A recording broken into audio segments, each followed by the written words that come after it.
Vanavond staat de uitzending volledig in het teken van de Week van de Limburgse Popmuziek.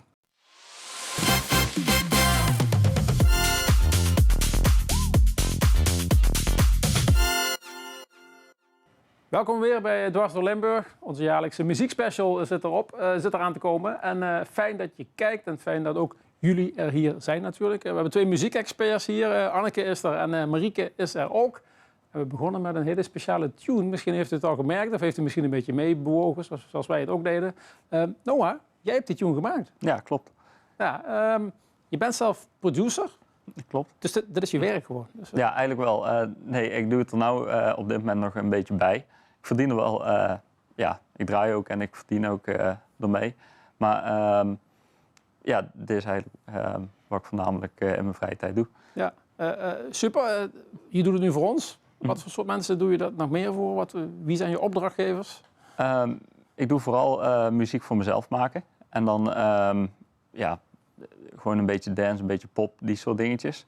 En verder doe ik ook ghost producer voor andere artiesten. Maar dat zijn, sommige kan ik niks over zeggen. En dat zijn ook projectjes van mij en anderen dan bijvoorbeeld. Ja. Locatie Bijl, in die zin dichtbij, maar je werkt natuurlijk online en je kunt over de hele wereld werken. Ja, klopt. Ik heb ook laatst voor een Braziliaanse artiest een nummer gemaakt samen met een paar andere mensen. Dus online is daar gewoon een beetje is er contact opgenomen en toen vonden ze mijn muziek goed en toen hebben ze mij gevraagd om mee te werken aan een plaat. Ja, zo gaat het natuurlijk. Je moet gepromoot worden. Jij hebt Noah bij ons gepromoot hiervoor. Wat vind jij zo goed aan zijn werk? Ja, ik vind Noah vooral heel erg gedreven. En als hij ergens voor gaat, dan gaat hij er ook 100% voor. We hadden het straks nog even over het bandweekend, waarin hij een keer mee heeft gedaan vanuit Popplaza. En als producer toen een hele nacht heeft doorgewerkt om die track gewoon af te krijgen en zo goed mogelijk voor elkaar te krijgen. Hij heeft meegedaan aan Popspot om zichzelf te ontwikkelen, een talentontwikkelingsprogramma van Pop in Limburg. Een hele integere, rustige jongen die gewoon heel veel goede ideeën heeft en die ook gewoon naar voren kan laten komen, kan laten horen in zijn muziek. Ja. Dus, Popsport, we gaan het er straks ook nog een keer over hebben. Daar heb je meegedaan. Wat heeft het jou gebracht? Welke dingen leer je daar? Ja, echt, daar heb ik best veel geleerd. Ik heb vooral eigenlijk het artiest zijn, zeg maar, ook daar geleerd. En dat wilde ik toen ook leren. En van tevoren kon ik ook nog niet draaien, zeg maar, als DJ. En daar heb ik daar ook wat meer geleerd. En ook hoe ik het best op het podium kon staan, zeg maar, als DJ eigenlijk. Okay. Dus vooral eigenlijk het presenteren van als artiest zijn. Wat voor plekken moeten we denken? Wat voor soort podia heb je gestaan? Ja, ik heb een paar festivals heb ik nou gehad. Bijvoorbeeld Egopop heb ik ook vaker gestaan. En nou vaker gewoon in clubjes, in kroegjes, die soort dingetjes. Ja, dus mensen die daar op bezoeken, die kennen jou wel. Ja, precies. Dus, Nou, heel cool. Ook bedankt dat je nu nog onze tune een beetje hipper hebt gemaakt, als ik het zo mag zeggen. Dus, en dat die in ieder geval van deze tijd klinkt, zou ik zeggen. Dus, ja, precies. We gaan ook een heel speciaal spel doen, dames. Ik weet niet of jullie erop voor zijn bereid. Het is nog net niet zo erg als De Slimste natuurlijk, maar we gaan liedjes raden. Want het gaat over muziek natuurlijk. Spannend. Doen jullie best? Ja. En kijk maar eens mee naar het scherm. Doen we. Dansen. Dancing. Ja, en Waves. Een golf. Zee. Elvis Presley. We zitten in het Engels, toch? Of niet? Oh, Nederlands? Misschien nog een tip van de sluier. Het was heel recent. Heb je het kunnen horen? Dus, heel recent. Concert at Sea. Dansen aan zee. Van Bluff. Yes. 1-0 voor Marieke. Ja, absoluut. Dus ze heeft het geraden. Heel goed. We gaan het straks nog een keer doen. Dus kijken of jullie het dan weer zo goed kunnen. Want het is natuurlijk best pittig. Mensen thuis waren misschien ook wel mee aan het doen. Eerst over naar jou nu, Marieke. Want je wilt heel graag over een bepaalde artiest hebben. Ja. Nou ja, mijn collega Nicky die is wezen kijken bij een repetitie van de band Reason.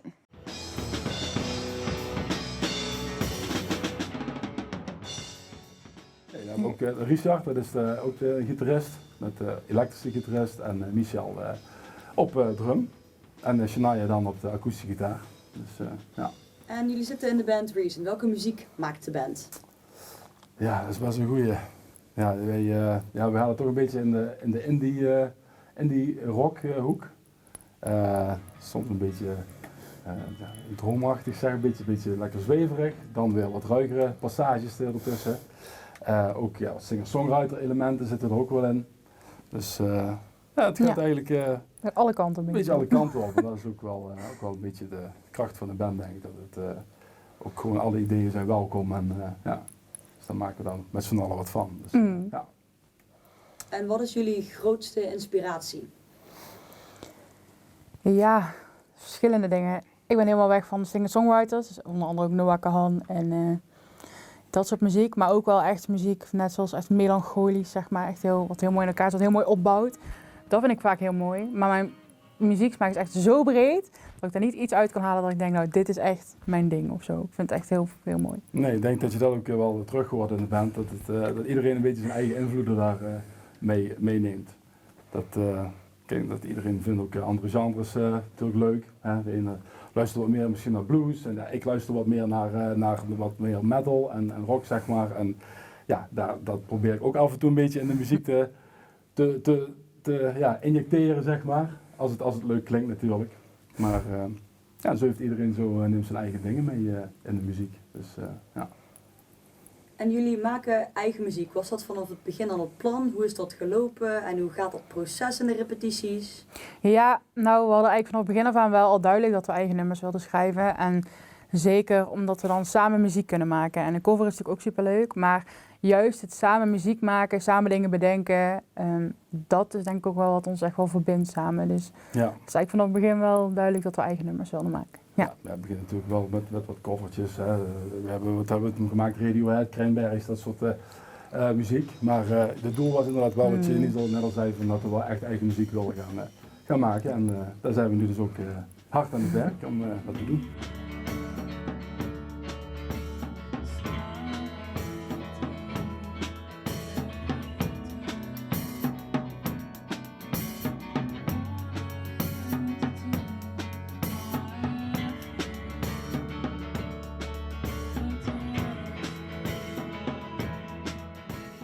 En wat is er ook een specifieke tekst in een nummer wat jullie tot nu toe hebben geschreven waarvan je denkt, ja, dit vind ik heel mooi of poëtisch of juist gaaf of gek? Is er een tekst die naar boven komt? Kijk jou aan. Nee. Ja, ik heb het zelf geschreven en alles wat ik schrijf is wat poëtisch. En het gaat ergens over, zeg maar. Het zijn vaak mijn verhalen wat er in me omgaat. En heel eerlijk, in de slechtste periode schrijf ik al de beste nummers, denk ik. Maar ik heb niet specifiek zo'n tekst dat ik denk, nou, dat moet ik echt aan jullie vragen, denk ik. Nee, ik vind hoe zij teksten schrijft is heel bijzonder. Dus, je leest die tekst en je voelt je verbonden of zo. Je krijgt even je neemt een klein kijkje van in haar psyche, of je moet zeggen, even in hoe het voor haar was op dat moment, zeg maar, waar ze over schrijft. Dat vind ik heel bijzonder. Ja. Dat is wel heel mooi. Ja. En wat is jullie doel met de eigen muziek? Ja, wij willen gewoon lekker zoveel mogelijk eigen muziek maken natuurlijk, eigen nummers schrijven, muziek op gaan nemen, lekker optreden. En dat is eigenlijk een beetje onze ambitie. Ja, Shania en ik hebben ook wel wilde plannen om het op Spotify te gaan zetten, maar hoe dat ooit lukt. Ja. Maar dat stelt niet zoveel voor. Nee, maar dat zouden we leuk vinden. Maar we kunnen dus ergens dit jaar misschien een single van jullie verwachten? Dat denk ik wel, ja. Ja, dat is wel de bedoeling. Ja, zeker. Ja, en met nog wel meerdere. Ja. En buiten muziek uitbrengen, wat zijn verder toekomstplannen, dromen van bepaalde podia? Ja. Ja, nou ja, ik zeg al, ik weet niet of ik grote podiums overleef, want ik vind dat zo spannend. Maar het zal wel echt super vet zijn eigenlijk. Maar ik heb niet echt... Ja. Waar droomt een gemiddeld Nederlands bandje niet van? Hè? Of een keer op Pinkpop staan of een keer... Al is het maar, noem maar welk festival, noem maar een leuk festival. Ja, het is natuurlijk fantastisch om te spelen, maar dat is mooi als mocht dat ooit gebeuren. Maar als we gewoon al lekker kunnen spelen gewoon. En, dat is al tegenwoordig een groot goed, dat je gewoon kunt spelen met eigen werk. Ja, gewoon lokale plekjes. Ja, zo. dus prima. denk dat je daar al heel blij mee mag zijn. Dus, ja. Reason was dat. Ze oefenen ergens waar jij vaker komt natuurlijk. Ja, dit filmpje is opgenomen in de Stichting de Muziekkantine in het Gasthuis. Daar hebben wij 3 repetitieruimtes waar bands kunnen repeteren. En het is wel heel erg fijn, want afgelopen jaar hebben we de geluidstechniek verbeterd. Dat er betere geluidsisolatie is. Zodat de muziek goed en fijn te horen is. Ja, Reason zal niet de enige die er zijn die daar oefent. Nee, zeker. Is het een plek waar veel bands gebruik van maken? Ja, absoluut. Ja. De week zit behoorlijk vol. Er zijn ook docenten die er les geven, die zelfstandig daar de ruimtes huren om ook te doseren. Oké, nou, dat is goed, want er komt er veel nieuwe Limburgse popmuziek weer aan natuurlijk, hè, die we daar kunnen gaan beluisteren. Zojuist hebben jullie je best gedaan met het spel. Yes. We hebben een tweede opgave voor jullie. We gaan opnieuw raden. Dus kijk naar het scherm, eens kijken wie deze keer het snelste is. Oké. Heart, stone, paper, Brown eyes, heart, I, liefde kan natuurlijk ook zijn. love, I love. I love stone. I love rock and roll. Tuurlijk, ja. Laten we eens gaan kijken of het klopt. I Love Yes. Rock and Roll, de klassieker van Joan Jett en de Blackhearts natuurlijk. 1-1. Ja, jullie maken er een spannende strijd van. Ik heb nog niet verteld wat de prijs is, want dan gaan jullie natuurlijk nog beter jullie best doen. Maar straks komen er nog meer. Dan is die kans er heel zeker. We hadden het zojuist al over die muziekkantine, Marieke. En er was één ding wat voor jou hetgene was wat afgelopen jaar het meeste naar voren is gekomen. Join the Band. Ja, ik vind Join the Band echt een superleuk concept. Het is eigenlijk een soort jam sessie, alleen dan voorbereid. Dus mensen kunnen zich aanmelden individueel om mee te doen. Er is een setlist al vooraf bepaald. En daarop kan je dus worden ingedeeld. En dan kan je vooraf het liedje dus oefenen thuis. Maar dat doe je individueel alleen.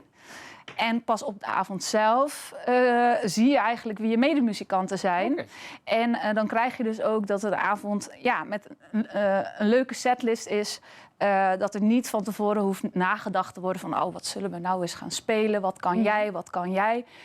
Loop die avond lekker door en ontmoeten muzikanten elkaar. Dus dat kunnen mensen zijn die echt beginner zijn... maar kunnen ook de professionals zijn die al meer ervaren zijn en zoiets hebben van ik wil dat ervaren om ongeoefend eigenlijk te voelen hoe dat is van hoe gaan we dat dan samenbrengen zonder dat je vooraf gerepeteerd hebt. Oké, dat is wel een hele spannende manier. Je hebt natuurlijk wel gerepeteerd thuis dan, dat is het voordeel. En jullie zorgen dat ook alle instrumenten dan goed aan bod komen, dus dat je niet 3 gitaristen hebt en 2 drummers? Dat is een enorme uitdaging, want de groep wordt steeds groter, want we hebben nu 3 edities gehad. In oktober, ik kan de datum nog niet zeggen, gaat er weer een editie vinden. Dat hebben we sowieso afgesproken al, dat er nog eentje gaat plaatsvinden in het najaar. Maar mensen melden zich aan en wij hebben dus van tevoren ook geen idee wie en wat de pool gaat zijn aan mensen.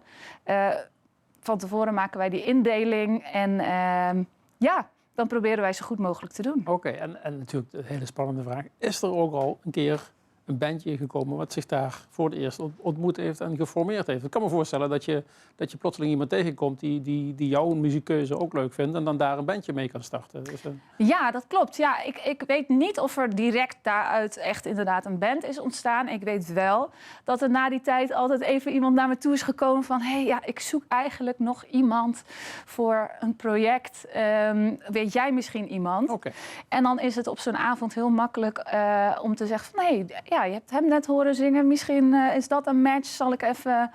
Zullen we even gaan kletsen met elkaar? En dat daar dan toch een netwerk ontstaat. Dat het goed samenkomt. In oktober kunnen mensen gaan kijken, maar nu kunt u alvast kijken hoe dat in zijn werk gaat.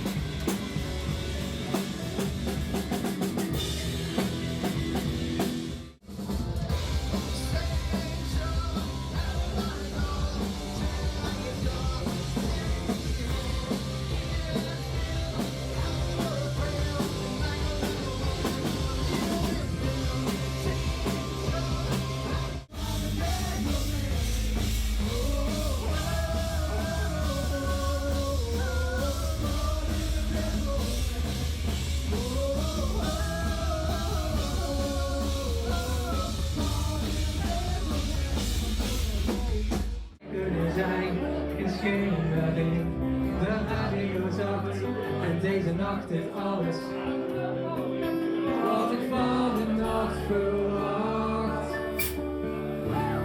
Het is een nacht die je normaal alleen in het zit.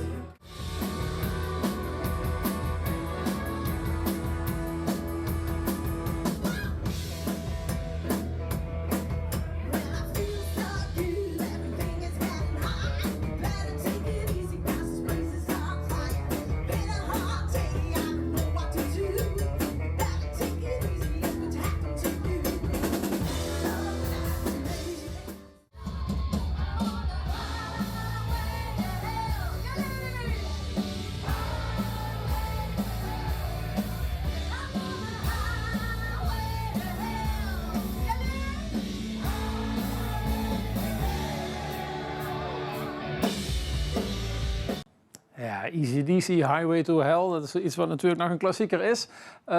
Jij houdt ook van bands die hier in de buurt nog spelen. Er zijn 2 bands die je er heel graag uitpikt. Ja, wat ik zo tof vind ook van het afgelopen jaar is dat je sommige bands ziet beginnen. Bijvoorbeeld de Replaceables. Zijn 3 jaar geleden begonnen. Hebben elkaar ook bij de Week van de Limburgse Popmuziek een beetje zo her en der ontmoet. Van daar zochten ze nog een drummer, deden een oproepje daar. Nou, daar werd een band uitgeformeerd. Hebben meegedaan aan een bandweekend. Hebben echt gewerkt aan dynamiek, aan samenspel. En konden ook winnen op een plek op Egopop. En mochten daar staan. En ja, hebben daar echt de sterren van de hemel gespeeld. En ik vind het heel tof om te zien dat doordat zij steeds stapjes maken, ze steeds zelfverzekerder worden, op zo'n groot podium echt zoeken warende van hoe ga ik me nu, waar ga ik staan? Want normaal sta ik gewoon hier en kan ik ook niet meer. Maar nu moet ik het hele podium gebruiken. Hoe doe ik dat nu? Ze hebben nu gestaan op El Nino, de Stingpop. Dus ze gaan steeds stapje voor stapje op hun niveau, op hun manier groeien ze. En ik vind het gewoon heel tof om te zien dat ze die stappen ook maken. En dat je dat ook van dichtbij dan zeg maar mee mag beleven. Je kunt het zien op die manier. Ja, Ja. kan ik me voorstellen. Een beetje zoals de Herfsthanen die dan op Pinkpop mogen openen. Nou, dit is dan een treedje lager, maar wel natuurlijk heel spannend als je op zo'n groot podium moet Ja, ik verwerken. heb ze trouwens gezien, de Herfsthanen. Dat was echt fantastisch. Ja. Was echt zo leuk om te zien. En de Right Back wil ik ook graag even uitlichten. Zij zijn al iets verder. Maken eigen werk. Hebben ook dus op Egopop, door dat bandweekend onder andere ook mogen staan op het mainstage van Egopop. Ze hebben nieuwe muziek uitgebracht, maar doordat ze op zo'n groot podium staan, hebben meer mensen hun muziek ook weer leren kennen. Krijgen ze ook meer vraag naar, hey, wat doen jullie nou eigenlijk en hoe gaat het nou in zijn werk? 2 nieuwe singles uitgebracht, de 3e is in de maak, aan het schrijven.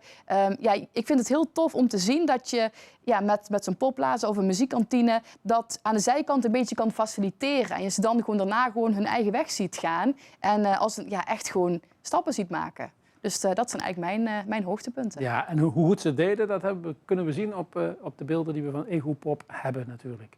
The Replaceables!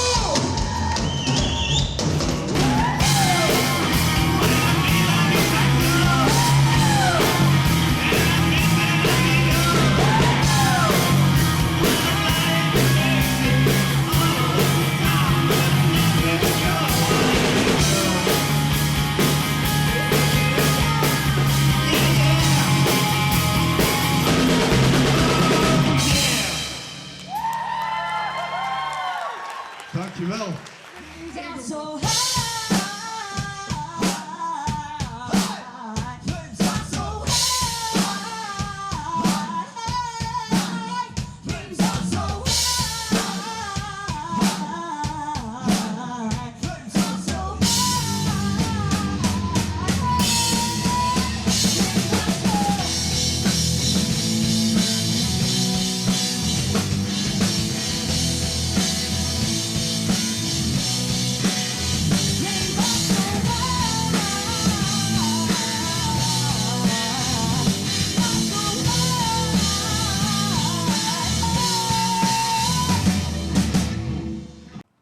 Volgens mij staat de dame die de rebus heeft gemaakt. Dus, maar we gaan weer een nieuw spelletje spelen. Het staat 1-1, dus in die zin doen jullie best.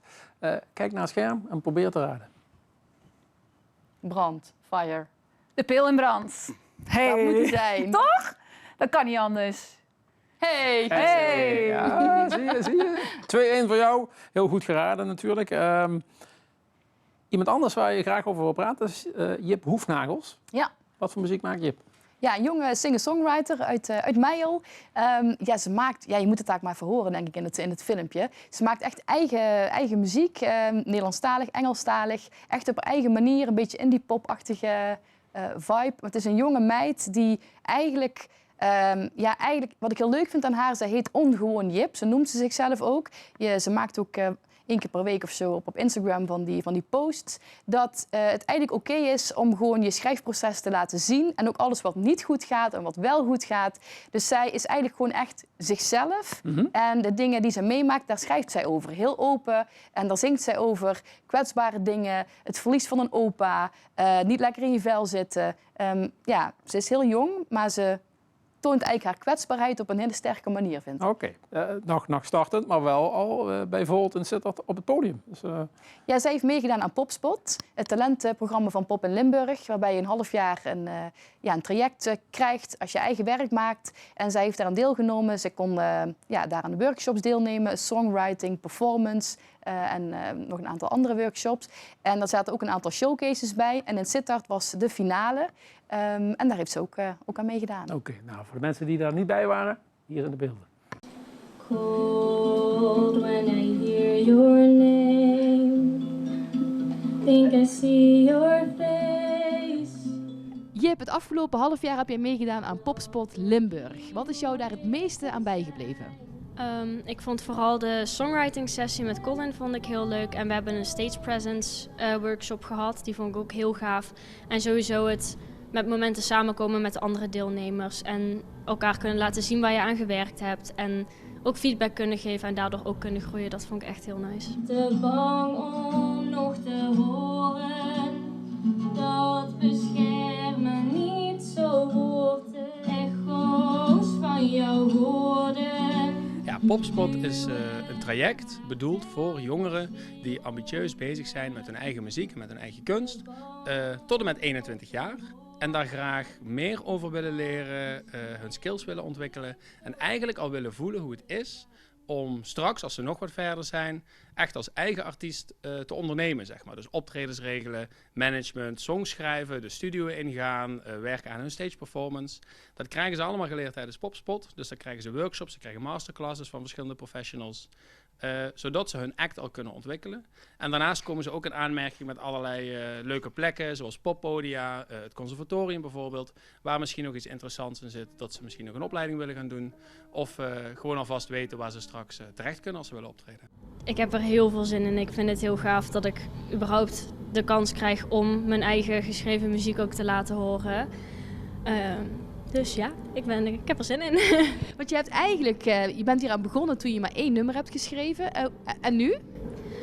Nu heb ik er sowieso 6, want die ga ik optreden. En dan heel veel ook nog een beetje onafgemaakte nummers of wel ideeën waar ik dan al aan begonnen ben, maar die nog niet helemaal rond zijn. Dus ja, dat. Nou, heel veel succes en we gaan kijken.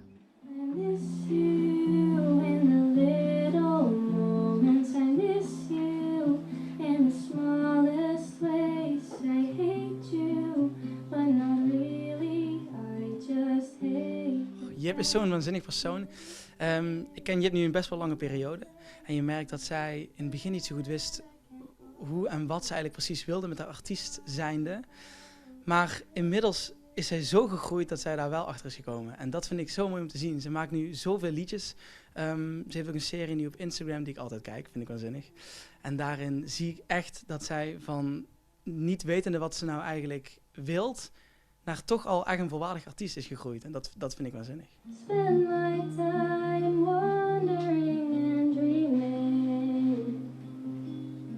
I'm alright, I like to be alone. Can't be all my fault if I'm not here. Ja, ik vond het superleuk. Ik was doodzenuwachtig van tevoren, maar ik ben wel tevreden over hoe het is gegaan. Dus ja. Voel me nu verder vandaan. Het leven gaat door en ik kijk het maar aan. Mis wat ik nooit echt had.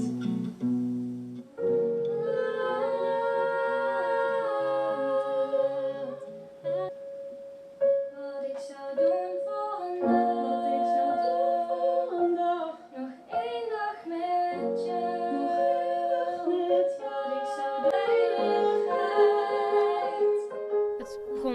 eigenlijk meer als een idee om mijn eigen emoties een beetje te verwerken. Maar gaandeweg is het verder gaan ontwikkelen in ook de hoop dat andere mensen er wat aan hebben. Ik schrijf vaak over thema's die misschien niet altijd even makkelijk om te bespreken zijn. Dus ik hoop daarmee een beetje die drempel te kunnen verlagen voor mensen. En ook dat ze een beetje kunnen relaten en zich misschien iets minder alleen voelen daardoor. Ik denk dat een van de grootste verschillen is stage presence. We hebben dat gezien bij een bijeenkomst, een allereerste bijeenkomst, een introdag. En je merkte dat ze het heel spannend vond, heel ingetogen was. En dat ze niet zo goed wist of het nou wel goed was wat ze deed, zeg maar. En nu op zo'n podium als dit staat ze daar, zingt ze daar. Zelfs samen met nog iemand. En dat is waanzinnig. Ze heeft zelfs nog durven huilen op het podium. Wat echt bijna niemand kan. En dat is de grootste groei die ze heeft meegemaakt. En nu? Wat ga je nu doen? Wat wil je gaan doen? Ja, het lijkt me heel leuk om ook meer optredens te doen. En 8 juli speel ik in Kerkenbuske voor de Week van de Limburgse Popmuziek ook. En als het goed is ook bij de Popplaza plekje op de zomerparkfeesten. En het lijkt me gewoon leuk om op meer plekken op te treden. Of misschien bij evenementen, verjaardagen, feestjes, whatever. Ik denk vooral gewoon meer spelen voor andere mensen en meer mijn muziek kunnen delen. En wat zou de toekomst voor haar nog kunnen brengen, denk jij? Sky's the limit uiteraard, er is nooit een grens. Maar als je op deze manier doorgaat, dan kan zij een van de bekendere singer-songwriters worden vanuit Limburg. Ilse de Lange, wie weet.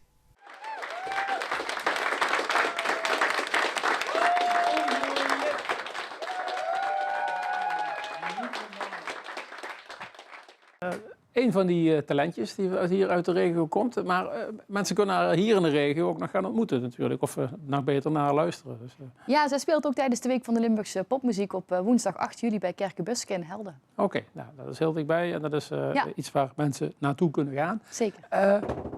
Het is 2-1 voor Marieke in ons spannende spel. Dus als je bij wil blijven moet je nu goed je best doen, Anneke. Kijk maar naar het scherm en probeer te raden welke songtitel dat hier staat. Ice Ice Baby. Dat was heel snel. Ik had het ook, ja. Dat was heel snel, ja. Ice Baby, Stop. Vanilla Ice. Ja. Helemaal goed, 2-2. Nou, de spanning er toch. Ja. Dus dat gaat heel spannend worden. Wie van de dames hier precies gaat winnen vanavond. Jij kunt niet meer winnen, want je hebt natuurlijk niet meer meegedaan. Maar het is natuurlijk wel leuk om je hier aan de tafel te hebben. Lenny Vullings. Ja, dank je. Waar zouden mensen jou van kunnen kennen? Ik maak nu 3 jaar of 4 jaar ongeveer Horstel dialectmuziek. Ik heb 2 albums daarmee uitgebracht. 1 demo-album solo en 1 met band. Daarmee ook wat opgetreden in de regio. Ik drum ook in de band Noah's Ark uit Horst sinds 2014. En daar ook overal in de regio mee gespeeld. Ja, dus zeker de Horster muziekscène, die zou jou moeten kennen in die zin. Misschien wel, ja. Geen geld. Het is nog geen beroep, maar je maakt toch wel heel veel muziek. Wat is daar zo leuk aan voor jou om het te doen? Of wil je er wel je beroep van maken misschien? Ja en nee. Ik denk, als je echt vol professioneel ervoor wil gaan, dan hoort ook heel veel concessies bij, denk ik. En met Horstel dialectmuziek je geld verdienen heeft natuurlijk wel wat... de commerciële droom heb ik misschien ermee opgegeven. Maar nee, ik doe het vooral omdat het heel leuk is en heel tof. Ik vind het heel belangrijk om te maken, creatief bezig te zijn. Wat er zo leuk is in muziek maken, wat niet. Weet je, van alles en nog wat. Oké, naast Horst ligt zo'n klein dorpje. Dus die hebben dat best goed gedaan en die zijn er best groot mee geworden, die jongens. Maar ik kan me voorstellen dat het natuurlijk heel moeilijk is om dat zomaar eventjes ook te doen. Ja, dat is ook een heel ander type muziek. En het is misschien een ander soort stijl. Daarom, je hebt het over Romanes nu natuurlijk. En je had ook de Heideroosjes uit Horst. En Heideroosjes punkband staat heel erg aan een bepaalde manier. Romanes natuurlijk heel erg met hun ook unieke mix van feestmuziek en Ierse Tex en Tex-Mex muziek erbij. Dat is een hele aparte niche. Mijn muziek is heel anders dan dat. Het is vaak wel wat rustiger, meer de folkkant uit. Of juist wat meer blueskant op, of rock. Ja. En dat is dan toch net iets wat misschien minder direct aansluit. Ik zie er zelf niet heel veel commerciële kansen in. Oké. Dat moet de pret niet drukken. Ook bij de omroepen wordt natuurlijk wel vaak Limburgstalige muziek gedraaid. En dan zie je wel dat je daar ook wel zoekt naar de genres als je dus niet de standaard Limburgse liedjes wil draaien bij ze spreken. Dus in die zin zou ik je wel kans toedichten. Waarom vind je het zo belangrijk om het in het dialect te doen? Goeie vraag. Ik ben niet gaan doen wat ik belangrijk vond om het in het dialect te doen. Meer, ik woonde eerst in Horst natuurlijk en dan was ik drummer. Toen ben ik naar Utrecht verhuisd voor mijn studie. En toen kon ik geen drumstel meenemen, dus toen nam ik een gitaar van huis mee. Stiekem gejat van mijn moeder. En daar gitaar leren spelen en op een gegeven moment wil je ook wat gaan zingen. Wil je wat proberen, probeer wat liedjes te schrijven. Gewoon, het gaat vanzelf. En toen wel de bewuste beslissing gemaakt om het in dialect te doen, want ik denk plat en ik praat plat. Dus het is gewoon een hele logische extensie om dan ook in het plat nummers te gaan schrijven. Als je dan in het Nederlands of Engels gaat doen, ga je toch jezelf op een bepaalde manier voorbij, denk ik. Dus het was gewoon, gewoon dicht bij mezelf blijven. Als die nummers daar vandaan komen, dan moet het ook gewoon in het plat gebeuren. Ja, is het makkelijker om misschien gevoelens en dat soort dingen ook uit te drukken, omdat het je moederstaal is? Het is een direct lijntje. Ja. Probeer ik wel eens met een andere band dan zo in het Engels, of ik heb wel eens een schrijfopdrachtje in het Nederlands, dan is het ook altijd een denkstap verder. Dus gewoon de eerste, ook onbewuste impulsen of stukjes poëzie, of hoe je het kan noemen, eerst gewoon zinnetjes, die komen allemaal uit het plat. Dus dan hoef ik ook niet daaromheen te gaan werken. Oké. De commercie hoefde je nog niet in, zei je, maar ik neem aan dat je er wel plezier in hebt om op een podium te staan, om je stukken te laten horen. Om te kijken, ja, nee, absoluut. Om te kijken of het ook aanslaat. Wat zijn je plannen op dat gebied? Nou, veel. Ik wil heel veel doen hiermee. En dan niet per se de commerciële kant, maar gewoon, ik vind het heel belangrijk dat ik dit doe. En ook waar het eerst gewoon begon met, ik wil liedjes schrijven en dat werden dialectliedjes, ben ik gaandeweg er wel echt meer iets van een belang in gaan zien. Wel net De Peel in Brand bijvoorbeeld, is ook een heel schitterend liedje, een van de mooiste liedjes die ik ken. Maar het is wel in heel veel opzichten een typisch dialectliedje, omdat het is heel erg de regio. En ik vind dat heel veel dialectnummers in bepaalde valkuilen trappen. Dat is ofwel heel erg de regio, of heel erg joeksig samen zijn, een beetje zo'n chauvinisme van wij tegen de rest. En daar ben ik een beetje allergisch voor. Dus ik ben erachter gekomen dat ik het heel tof vind om dialectmuziek te schrijven die qua thematiek net daarvan afwijkt. Daarom. Het hoeft niet per se over de Maas of de Limburgse heuvels te gaan. Nee, precies. En het kan natuurlijk wel in verwoven zitten, want de taal is er ook mee verwoven. Maar het hoeft niet het grote uitgangspunt te zijn. En ik vind het leuk als ik op het podium sta, of ik heb 2 albums gemaakt ermee, en mensen luisteren, dat ze dan ook denken, och, dat is Angers en Zangers. En dat je daarmee ook een bepaald nieuw iets kunt prikkelen. En op de bühne, zeker met de band, merkte ik dat het echt wel gebeurt. Dat mensen toch kijken van, oké, ik ken het niet per se, ook al is het dialect. En dat vind ik wel iets heel gaafs om aan te snijden, mensen. Oké, ik kan me voorstellen. Ik denk ook dat je, als je het op deze manier brengt, dat mensen thuis best getriggerd zijn. Van, nou, misschien. Wat voor muziek maakt hij dan eigenlijk? Ik wil wel eens wat horen. Wat voor soort kanalen zouden mensen je nu al kunnen vinden? Is dat alle streaming sites? Spotify en Spotify, YouTube? Of, Tidal, Apple Music, YouTube. Het staat overal online. Ja. Er komt, hopelijk, nog een vinyl-uitgave van Tussen Roem en Piepschoen. Dat is het album wat we vorig jaar hebben opgenomen. Dat is in november uitgekomen. Goeie titel. Dank u. Ook heel blij mee. En hopelijk komt daar nog een vinylversie van, of een cd-versie, een fysiek uitgave. Misschien ook een kleine dichtbundel erbij nog daarnaast. Dat ligt een beetje in het midden. Maar het staat overal online in ieder geval. Oké, en dan kunnen ze gewoon zoeken op de naam Lenny Vullings. Lenny Vullings. Ja. En volgens mij staat op YouTube ook met de bandnaam erbij. Dat was de Horse d'Oeuvre. Nou, maar in ieder geval Lenny Vullings op alle... Ik hoor het ze al nu intypen. Mensen gaan meteen zoeken. Als ze je live willen zien, kunnen ze je binnenkort hier ook zien. Ja, klopt. Dat is, moet ik niet jokken, de 9e? De 9e? Ja, volgende week. Volgende week donderdag, 9 juli. Singer-songwriter-avond staat hier. Ja, bij Lisbeth. Dat is dan een solo-show, zonder band. Oké, ja. 9 juli, dan kunnen mensen je zien. Maar we kunnen je ook al horen. Ja, het staat dus overal online, wat we net zeiden. Ja, maar ik bedoel in deze uitzending. Oh ja, verrek, ja, dat kan. We gaan even luisteren naar Lenny Vullings met een van zijn werken.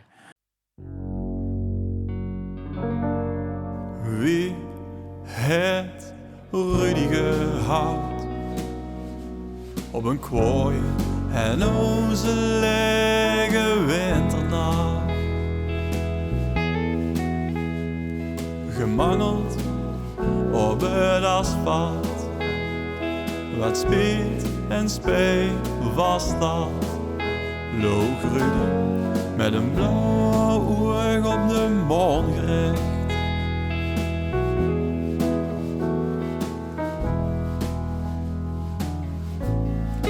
Raspend en roerloos, weerloos en woordloos.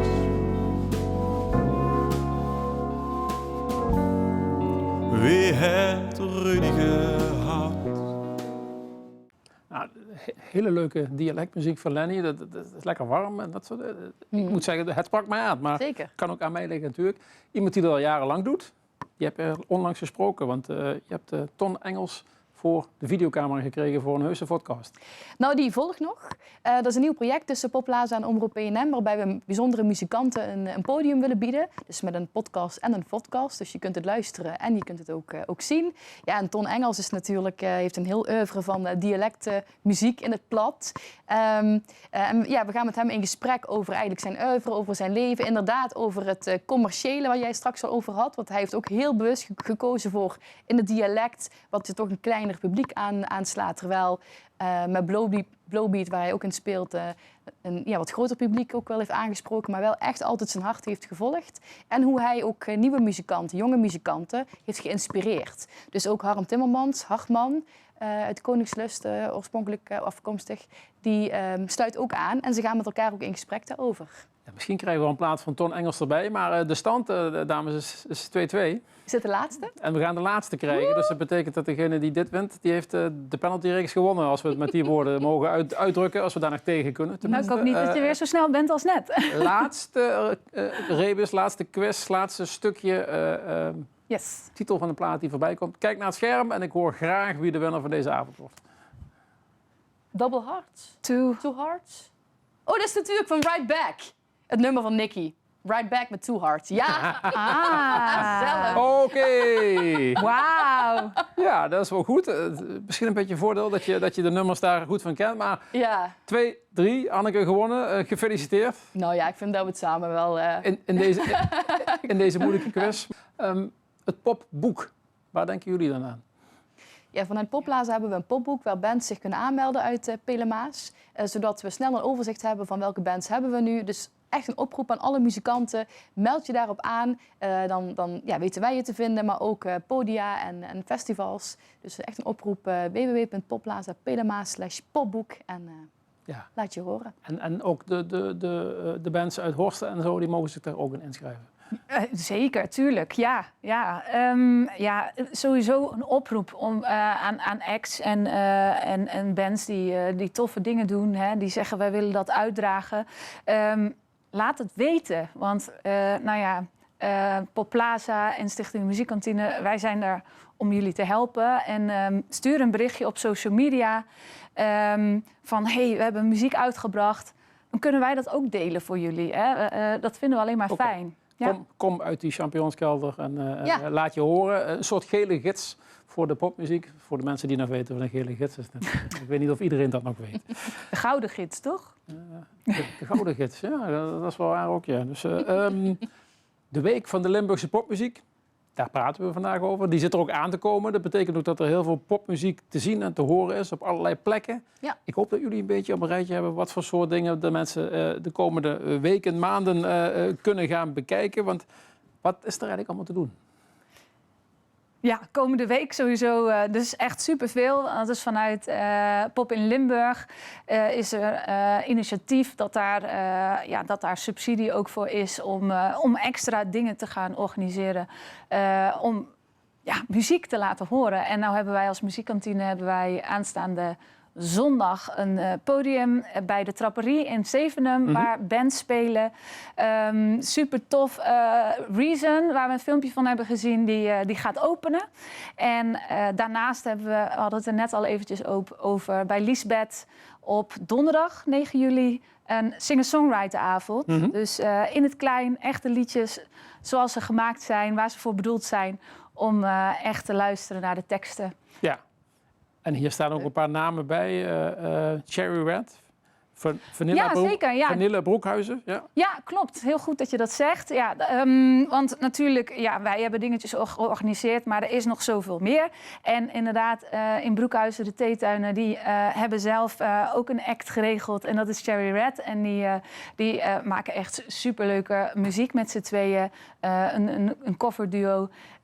Dus heel erg gezellig om daar een kopje thee te gaan drinken. Oké, dat is de regio Horst en de Maas, waar mensen Peel en Maas ook heel welkom zijn. Jij hebt vast beter op vizier wat er allemaal in Peel en Maas georganiseerd wordt in de week van de popmuziek. Ja, aanstaande zaterdag is er bij Kerkenbuske vanaf 4:30 staan er 5 jeugdbands op het podium. Zoals die Undiagnosed, The Replaceables, waar wij het straks ook over hadden. Komodo King, No Limits, White Noise. Dus hele jonge bands en ook 2 al wat meer ervaren bands. Echt al gerenommeerde bands die op het einde van de avond spelen. Zoals Force 10 en 21 Century Idiots.